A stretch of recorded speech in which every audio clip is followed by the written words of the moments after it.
Qui se souvient encore du petit cliquetis métallique de ces boîtes de bonbons qu'on ouvrait en cachette pendant la récréation? Ces papillotes colorées qui transformaient chaque poche de blouson en trésor sucré. Ces confiseries légendaires ont mystérieusement disparu de nos épiceries, emportant dans leur sillage les saveurs de notre enfance, les après-midi chez grand-mère, toute une époque où chaque bonbon racontait une histoire unique. Nous allons redécouvrir ensemble 15 bonbons français qui ont enchanté les générations des années 50 aux années 90. Ces douceurs mythiques qu'on ne trouve plus nulle part, mais qui restent gravées dans nos souvenirs les plus tendres.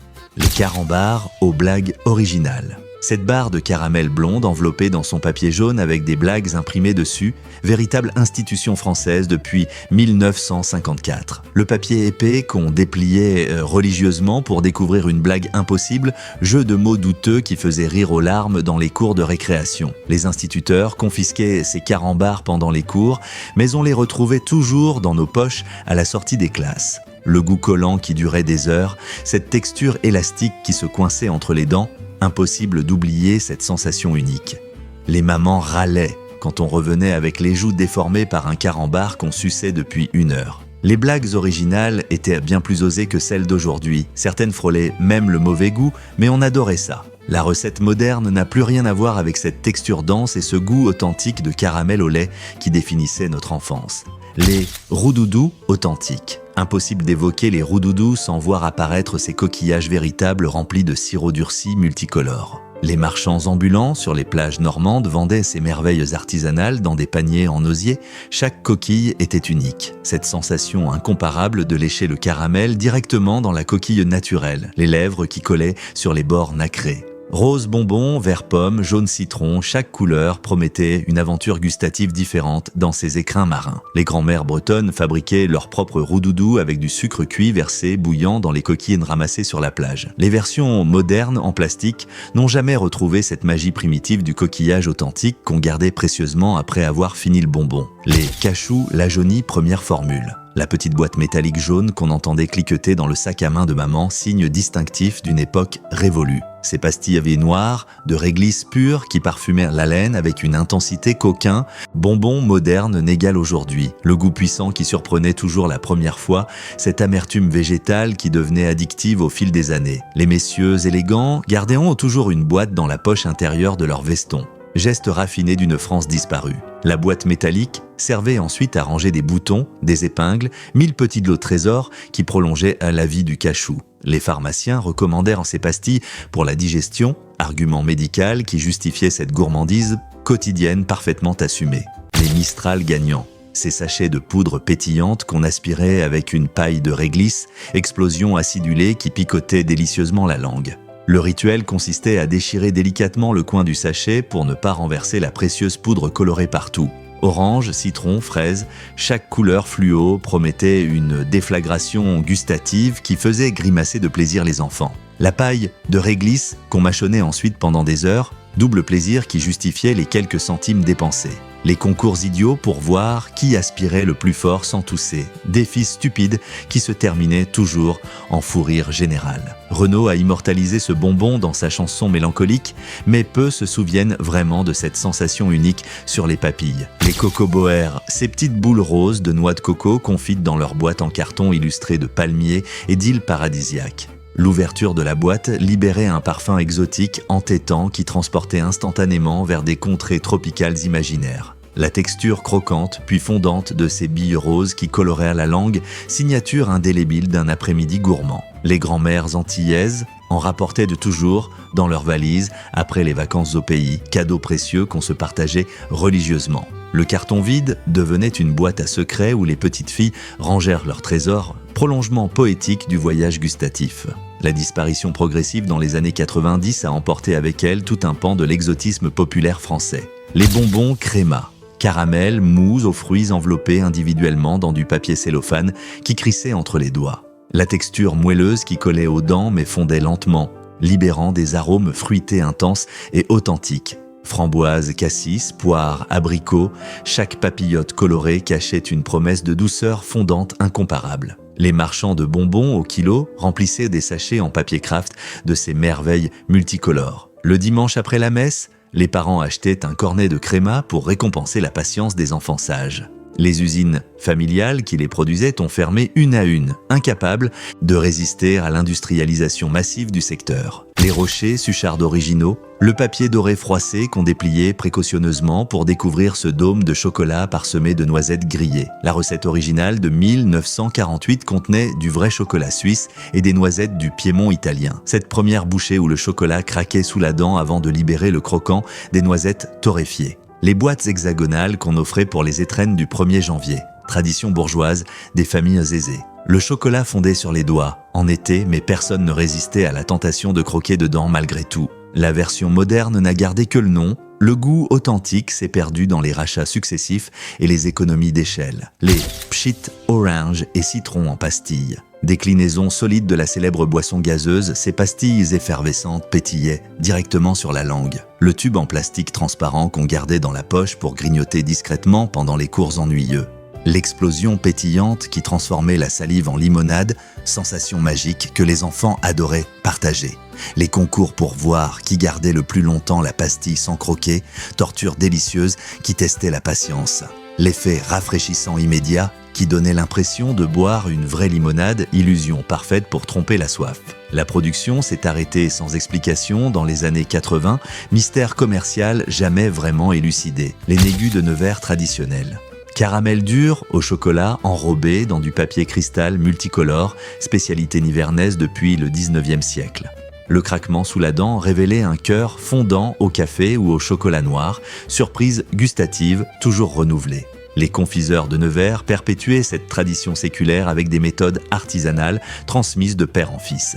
Les pèlerins qui passaient par Nevers repartaient toujours avec des sachets de négus, souvenirs gourmands du voyage. La légende raconte que l'impératrice Eugénie en raffolait et en faisait livrer régulièrement au palais des Tuileries. L'industrialisation et les normes européennes ont sonné le glas de cette production artisanale, patrimoine sucré définitivement perdu. Les Pierrot gourmands, première génération. Sucettes plates aux formes de personnages colorés, véritables œuvres d'art sucrées qu'on hésitait presque à croquer. Pierrot le clown, Colombine, Harlequin, toute la commedia dell'arte se déclinait en bonbons acidulés multicolores, le bâtonnet en bois qu'on gardait pour jouer après avoir fini la sucette, prolongement ludique du plaisir gourmand. Les forains distribuaient ces sucettes comme lot de consolation dans les baraques de fête foraines. La technique du sucre tiré et coloré à la main créait des motifs uniques. Jamais deux sucettes n'étaient parfaitement identiques. Les versions modernes industrielles ont perdu cette dimension artisanale qui faisait tout le charme des créations originales. Les confiseurs travaillaient le sucre à 150 degrés, spectacle fascinant qui attirait les enfants devant les vitrines des boutiques. La pâte chaude s'étirait comme de la soie brillante, les mains expertes du maître artisan façonnaient chez ces personnages avec une précision d'orfèvre. Les couleurs vives s'obtenaient avec des colorants naturels, jus de betterave pour le rouge, extrait d'épinard pour le vert, safran pour le jaune.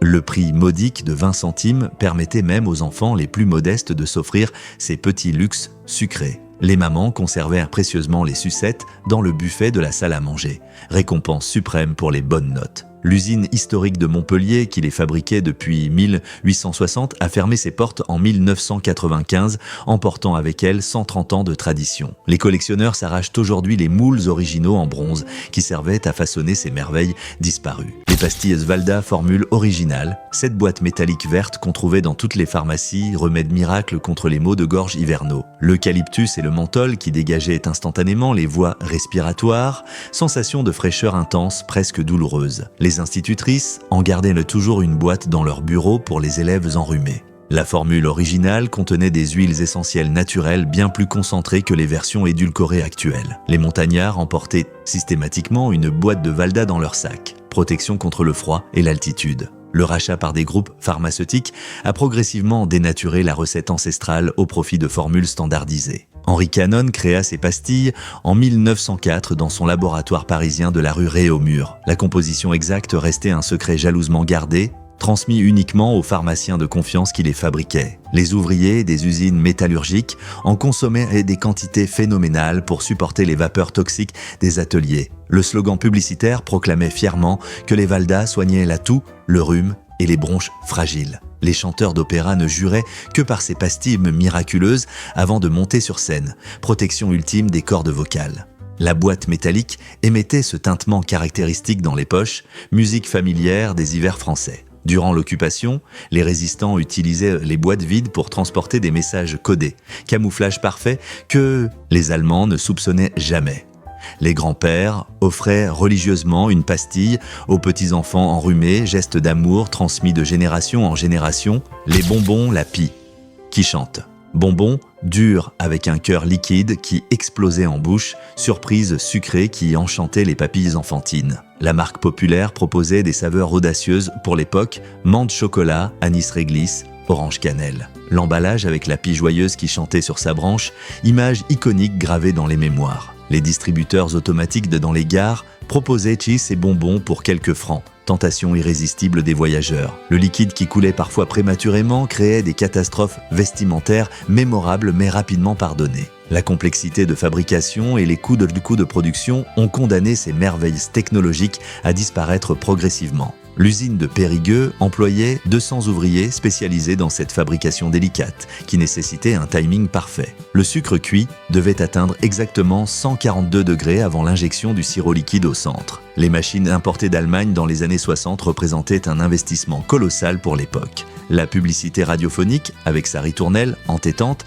passait 3 fois par jour sur Europe numéro 1. Les épiceries de quartier commandaient ces bonbons par caisse entière, tant la demande était forte. Le patron de l'entreprise, Monsieur Lafitte, goûtait personnellement chaque nouveau parfum avant sa commercialisation. Les écoliers échangeaient ces bonbons comme une monnaie alternative dans les cours de récréation. La fermeture brutale de l'usine en 1988 laissa 200 familles périgourdines sans emploi. Drame social qui marqua profondément la région. Les berlingots de Carpentras artisanaux, pyramides de sucre cuit rayées de couleurs vives, chef-d'œuvre artisanal de la confiserie provençale traditionnelle. Chaque berlingot était étiré et torsadé à la main, geste millimétré des confiseurs qui perpétuaient un savoir-faire séculaire. Menthe, fraîche du Mont Ventoux, citron de Menton, lavande de Provence, chaque parfum racontait le terroir. Les marchés provençaux alignaient ces joyaux sucrés dans des bocaux de verre, arc-en-ciel gourmand qui attiraient les regards. La dureté du bonbon nécessitait patience et persévérance. Plaisir qui se méritait et durait des heures. Les normes d'hygiène moderne ont interdit la fabrication artisanale traditionnelle, mort programmée d'un patrimoine ancestral. Le pape Clément V aurait découvert ces délices lors de son installation à Avignon en 1309.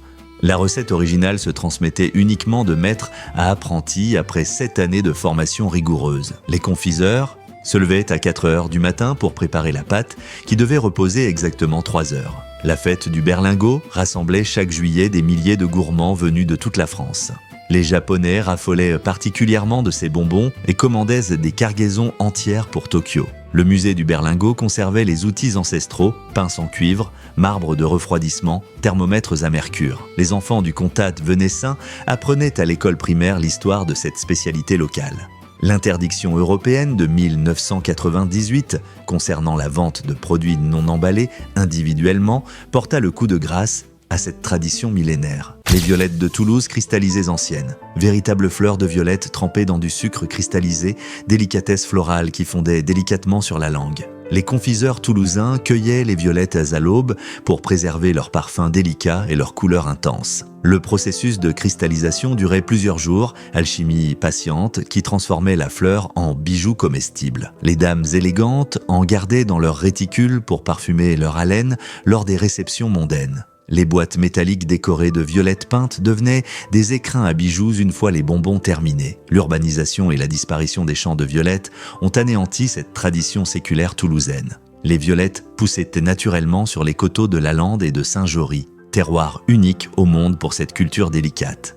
Napoléon III offrait systématiquement ses douceurs à l'impératrice Eugénie, qui en raffolait particulièrement. La maison Cerny, fondée en 1852, employait 60 ouvrières spécialisées dans cette fabrication minutieuse. Les bains de sirop successifs devaient respecter des températures précises, 60 degrés, puis 80, puis 100 degrés. Les boîtes partaient vers les cours royales européennes, prestige toulousain qui rayonnait jusqu'à Saint-Pétersbourg. Le tramway numéro 12 menait directement au champ de violettes où les Toulousains venaient admirer la floraison. Les parfumeurs de Grasse venaient s'approvisionner en essence de violette pour leurs créations les plus raffinées. La tempête de 1982 détruisit 80% des cultures, catastrophe dont la production ne se releva jamais vraiment. Les têtes brûlées, première version, Avant l'explosion d'acidité extrême moderne, les premières têtes brûlées proposaient un équilibre subtil entre sucré et acidulé. La poudre pétillante qui enrobait ces billes colorées créait une effervescence contrôlée,